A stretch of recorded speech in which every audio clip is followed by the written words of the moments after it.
मुख्यमंत्री डॉक्टर मोहन यादव ने आज भोपाल के जमूरी मैदान में आयोजित त्रिस्तरीय सरपंच संयुक्त मोर्चा महासम्मेलन में पंचायत प्रतिनिधियों को संबोधित करते हुए कहा, त्रिस्तरीय पंचायत व्यवस्था में एक सरपंच के पास जो शक्तियां हैं वह सांसद और विधायकों के पास भी नहीं है।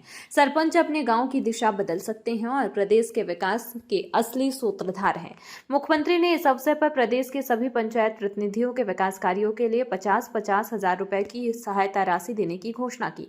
उन्होंने कहा कि 24 से 26 नवंबर तक भोपाल में राज्य स्तरीय पंचायत प्रतिनिधि कॉन्फ्रेंस आयोजित की जाएगी, जिसमें पंचायतों के विकास मॉडल और कार्य योजना पर चर्चा होगी।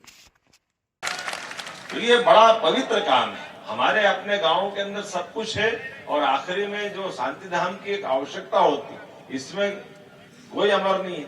जो आया सब जाने वाला है, लेकिन आने और जाने वाले क्रम में आप देखते हो जो गांव के पंचायत के अंदर इस कठिनाई का आपने समाधान अगर निकाल दिया तो पूरे गांव के लिए और गांव वालों की निगाह में आपका एक अलग प्रकार का मान सम्मान बन जाता है। पंचायत को एक अलग निगाह से देखते हैं। कई सारे लोग जिनको रोजमर्रा काम नहीं पड़ता, लेकिन ऐसे कामों को लेकर एक अलग आनंद आता है। हमारी सरकार रोजगार आधारित भी बहुत काम कर रही है, इसलिए रोजगारों को लेकर भी हम बहुत गंभीर है। पंचायतों के माध्यम से भी भविष्य में हमारे कुटीर उद्योग, लघु उद्योग, रोजगार आधारित उद्योग, सभी प्रकार के कामों को लेकर के लंबी प्लानिंग से हम काम कर रहे हैं। और आने वाले समय में तो ये कृषि वर्ष हम घोषित करने वाले हैं 2026 का कृषि आधारित वर्ष। ये इस वर्ष का रोजगार और उद्योग वर्ष था, अगला साल कृषि आधारित उद्योग का। तो आपकी पंचायतों के अंदर भी कृषि आधारित उद्योग कैसे लगे, उनमें लोगों को रोजगार कैसे मिले। और ये कई बार वैसे तो अधिकांश जगह हमने चिन्हित की है, लेकिन फिर भी कई बार हमारी फसलों को लेकर के, खासकर सब्जी और इस टाइप की फसल जो नुकसान में जाती है, वो सारे उद्योग लगाने के लिए सरकार के माध्यम से, आपके माध्यम से हम वो उद्योग भी लगाने वाले हैं कि टमाटर ज्यादा हो गया तो टमाटर फेंकने की जरूरत क्यों पड़ना चाहिए, टमाटर का पाउडर बन जाएगा। प्याज, लहसुन, आलू, ऐसे कई प्रकार के अलग अलग फसलें। तो सभी क्षेत्रों में जितना अच्छा हो सकता है सरकार के माध्यम से प्रत्येक क्षेत्र में आगे बढ़ रहे हैं। इसी प्रकार से स्कूल कॉलेज, और स्कूल कॉलेज में नहीं, आप तो अंदाज लगा लो, हमारी सरकार बनने के बाद हमने मेडिकल कॉलेज भी बहुत तेज गति से खोले और एग्रीकल्चर कॉलेज भी बहुत तेज गति से खोले। विकास के लिए शिक्षा और चिकित्सा, इस दोनों तरह से। और शिक्षा भी कौन सी, हार्टिकल्चर, एग्रीकल्चर, फ्लोरिकल्चर, इसके माध्यम से रोजगार की बड़ी संभावना है। अब हमारे अपने विकास के इस क्रम में लंबे समय तक चलने के लिए जब आज आपसे बात कर रहे हैं तो आखिरी बात तो नहीं है, लेकिन त्योहार तो खूब आनंद से मनना चाहिए। मनना चाहिए कि नहीं मनना चाहिए? तो जहां जहां हमने ये भी आप भी जरा माननीय मंत्री जी के माध्यम से मंगा लेना, हमारे भगवान राम के, भगवान कृष्ण के या धार्मिक महत्व के ऐसे कौन कौन से स्थान हैं जो चिन्हित होने से बचे, उनको भी तीर्थ हमारी सरकार बनाने जा रही है। जोरदार अभिनंदन करें। वो स्थान भी आप बताना।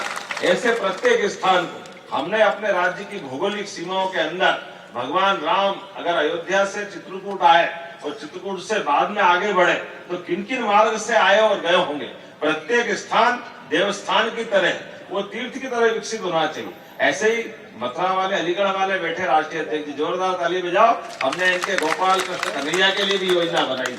हमने प्लान बनाया है कि मथुरा से भगवान कृष्ण कंस को मारने के बाद शिक्षा ग्रहण करने आए, तो मथुरा से आने का रास्ता कौन सा, और यहाँ से द्वारका जाने का, नरकासुर को मारने के असम जाने का।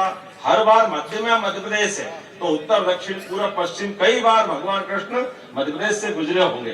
तो जिस जिस मार्ग से गुजरे और वहां की कोई लीलाएं जुड़ी है, प्रत्येक स्थान को तीर्थ बनाने का काम हमारी सरकार के माध्यम से होगा। मैं आप सबको बधाई देना चाहूंगा। ये आपके लिए भी है, क्योंकि पंचायत की नीचे तक की प्रणाली इतनी अच्छी है, इस व्यवस्था के आधार पर सच में कहा हमारे मंत्री जी ने कि एक पंचायत के सरपंच और पंचायत के दरमियान एक एक घर की गिनती आपके माध्यम से हो जाती है। एक एक घर में होने वाली घटनाओं को लेकर आप अवगत रहते हैं और भविष्य में आपको कहाँ ले जाना, इसमें भी कोई शंका नहीं।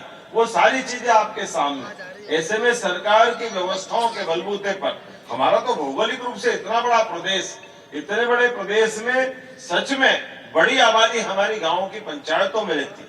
तो हमारे प्रदेश की अगर तस्दीर बदलना है, इसकी तकदीर बदलना है, तो आपके बगैर संभव नहीं हो सकती है।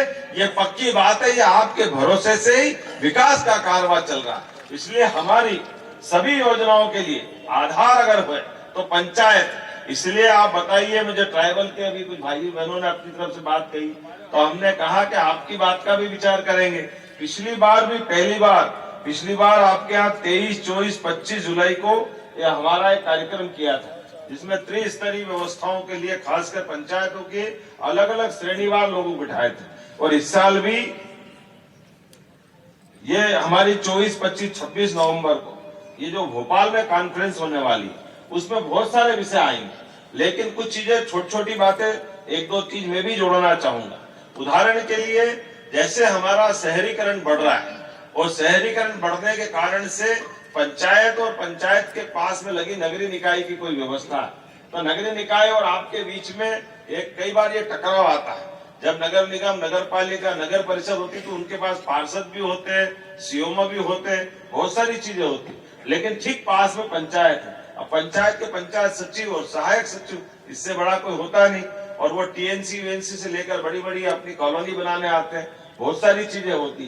तो ऐसा कोई समाधान निकले कि हमारी पंचायत भी जिंदा रहे और वो विकास का काम भी बंद नहीं हो, इसका मैकेनिज्म बनाने की जरूरत है। इसके आधार पर भी हम अपने बड़े शहरों के साथ, लेकिन जो पंचायतें ऑटोनोमस है, जिन पंचायतों को अपने काम करना है, तो मैं आज ये भी देखता हूँ, विदिशा में उदाहरण बना कि हमारी आवासीय व्यवस्था में पंचायत भी अपना रोल अदा करे कि आपकी खुद की प्लानिंग से अपना नया गांव बसे, क्या परेशानी उसमें, उन कामों को भी किया जा सकता है, लेकिन विभाग के दरमियान उसको कैसे करें ताकि कठिनाई नहीं आए। जैसे बीच बीच में कोई ने खड़े होकर बोला ना कि कार्रवाई हो जाती है, एफआईआर हो जाती है, ये जो कठिनाई है, मैं मान के चलता हूँ, ये पक्की बात आपको गारंटी दे सकता हूँ, अच्छा काम करो, सच्चा काम करो, सरकार आपके साथ आने वाली, कोई कठिनाई आपको नहीं आने वाली है, ये पक्की बात। आपके सामने आया कोई, अगर सचिव नहीं करने वाला हटा देंगे साले, चिंता क्यों कर रहे हो, या कोई तकलीफ देगा उसके अलावा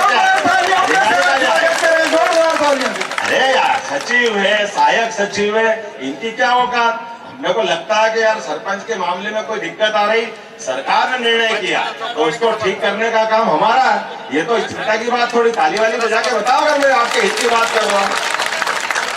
देखो, निर्णय तो जब कभी भी सरकारी स्तर पे होगा तो निर्णय के क्रियान्वयन में कोई कठिनाई आएगी, उस कठिनाई को हल करने का काम तो सरकार का, सरकार के माध्यम से तो बातें आना चाहिए। तो जब आपसे कोई बात कर रहे हैं तो उस बात को करने के लिए आप ही के साथ तो बात करी जाएगी, लेकिन मुझे इस बात की प्रसन्नता है, सच में मेरे पास आने का आज समय नहीं था, लेकिन आपके दर्शन करने का और आपके बीच आने की इच्छा अगाध थी। माननीय मंत्री जी को धन्यवाद। हमने कहा भाई, इतने दूर दूर से हमारे सरपंच भाई बहन आ रहे हैं और उनने अपने पंचायत के अंदर अलग अलग प्रकार से भूमिका अदा करी, तो मुखिया होने के नाते से अगर वो भोपाल में हमारे घर आ रहे हैं तो हमको दर्शन करना चाहिए कि नहीं करना चाहिए, आपके बीच आना चाहिए कि नहीं आना चाहिए। पंचायतों के माध्यम से ग्रामीण स्तर पे भी गौशालाओं का, गोपालों का दूध उत्पादन का एक बड़ा अभियान हम चलाने वाले, तो दूध उत्पादन अभी जो 9% है उसको 20% तक ले जाने वाले। इसलिए अलग से जितने प्रकार से हो सकते सब विकास के मामले में पंचायत केवल हमारे अपने उन कामों को तो करे ही जो उसके पास है, लेकिन वो शिक्षा में, चिकित्सा में, उद्योग में, रोजगार में, सभी प्रकार के विकासों में उनकी भूमिका हो। ऐसे कई काम करने के लिए आपको मैं जोड़ रहा हूँ, लेकिन 25 लाख तक के काम तो आपको जो मिले, पहले इसका अभिनंदन करते नगर निगम के बाद। नगर निगम ने भी मेरे को लगता नहीं कि इतना पावर दिया, लेकिन ये हमारा विभाग का एकदम जेट गति से चलने वाला निर्णय, जोरदार अभिनंदन करें। हाँ, आश्चर्य लगता सुन के लोगों को, लेकिन हमने कहा कोई बात नहीं, हमारे लोगों को ये पैसा, क्योंकि नगर निगम, नगर पालिका जिनको पावर, बहन जी बैठो तो सही, हमको मालूम है क्या है, क्या करें।